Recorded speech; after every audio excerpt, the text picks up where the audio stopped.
want to thank you all for being here as we mark the 20th anniversary of Trafficking Victims Protection Act. Very important. 20 years ago, this nation took a historic step to protect the victims of this form of modern-day slavery here in the United States and all around the world. My administration is 100% committed to eradicating human trafficking from the earth. An estimated 25 million people around the world today are being held captive, manipulated, and abused by human traffickers. In 2018 alone, the National Human Trafficking Hotline identified over 23,000 human trafficking victims in the United States. 65% of these victims were women. More than 1 in 5 were children. Human traffickers prey on their most vulnerable citizens and people. They're vicious, they're violent. My administration is fighting these monsters, persecuting and prosecuting them, and locking them away for a very, very long time. We've had a tremendous track record, the best track record in a long time. This order expands prevention education programs, promotes housing opportunities for survivors, and prioritizes the removal of child sexual abuse material from the internet.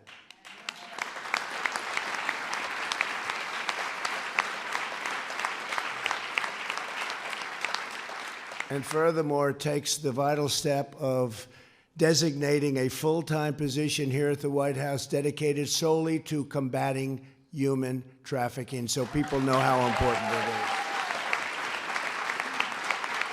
We look forward to launching these principles in the coming months, and we will not rest until we've stopped every last human trafficker and liberated every last survivor.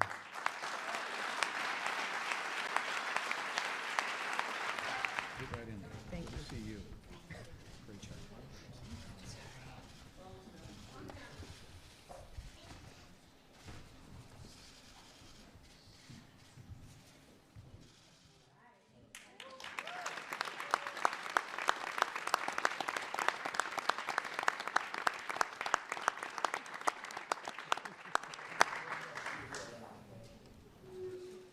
Trump expands controversial travel ban restrictions to 6 new countries. David Jackson. USA Today.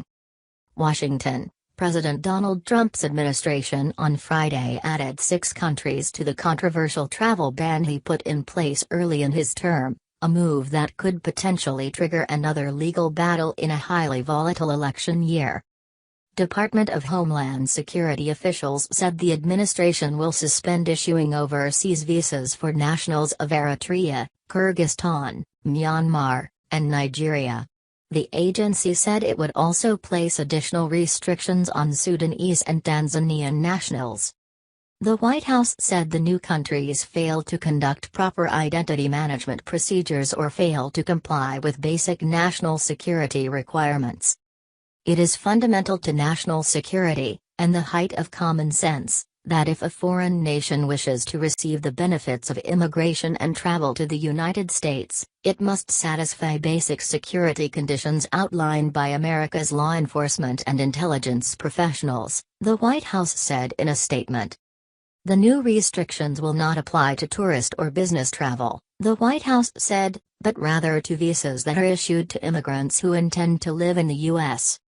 Trump's travel ban, which the administration reworked after a series of court challenges, already suspended the issuance of immigrant and non-immigrant visas to applicants from Libya, Iran, Somalia, Syria, Yemen, North Korea, and Venezuela. The initial ban triggered a 17-month political and legal battle in which critics accused Trump of unconstitutionally targeting Muslims. The uproar included protests in cities and chaos at airports where some passengers from affected countries were detained. After several revisions, the Supreme Court upheld the ban on a 5-4 vote in 2018. Critics slammed Trump's move to expand the ban.